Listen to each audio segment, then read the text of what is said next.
dantim reikia atramos iš visų pusių. Liežuvis, žandas, viršuj dantis, šonuose dantis. Ir kai mes netenkam vieno danties, tai prasideda toks defektas, kad visi dantis griūna į to defekto pusę, kur nėra to danties. Ir ne tai, kad vienam lanke griūna, bet tam pačiam lanke dantis griūna į trūkstamą danties vietą, bet taip pat ir viršutiniai dantis leidžiasi į trūkstamą danties vietą. Ir kartu tirpsta kaulas.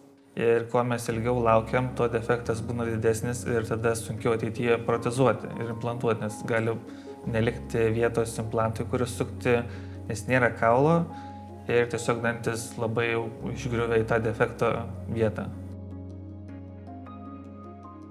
Jeigu žmogus jaunas, dantis neplombuoti, nėra daug plombo, tai mano galbūt rekomendacija būtų plombavimas estetinis, nes visada spėsim pasišlifuoti dantis ir pasidaryti keramikinės laminatės. Jeigu mes labai norime keisti spalvą, jeigu dantis daug plombuoti, reikia atkurti tvirtumą ir yra didesnis nudėlimas arba reikia kažkokių didesnių manipulacijų, kažkokių formos didesnių keitimų, ką sunkiau padaryti su plombom, tai rekomendacija būtų laminatės. Tai laminatės labiau biosuderinamos, jos yra lygesnės, jų nereikia pripoliruoti, jos netaip traukia apnašas.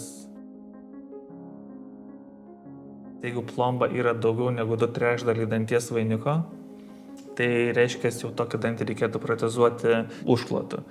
Tai jeigu, paimkime, per vieną pirštą yra likę danties audinių, o per 3 pirštus yra likę plombos. Plomba yra minkštesnė ir kai mes kandam, tai judesiai ne vien yra vertikalūs, bet ir horizontalūs. Tai plomba nori lenktis, nes jinai tokia minkštesnė, o dantis jisai kietas, jisai nenori lenktis. Ir kai mes kandam, plomba pasiduoda lenkimui, o dantis nepasiduoda. Ir jeigu pakankamai ploni danties audiniai, tai tiesiog būna ta danties sienelė paima ir nuskyla, o plomba lieka. Dažniausiai gerai, kai jų nuskyla tik vainikinė dalis, dar galima išsaugoti dantį, bet jeigu skilimas eina žemyn per šaknį, tokį dantį gali reikėti jau rauti ir implantuoti.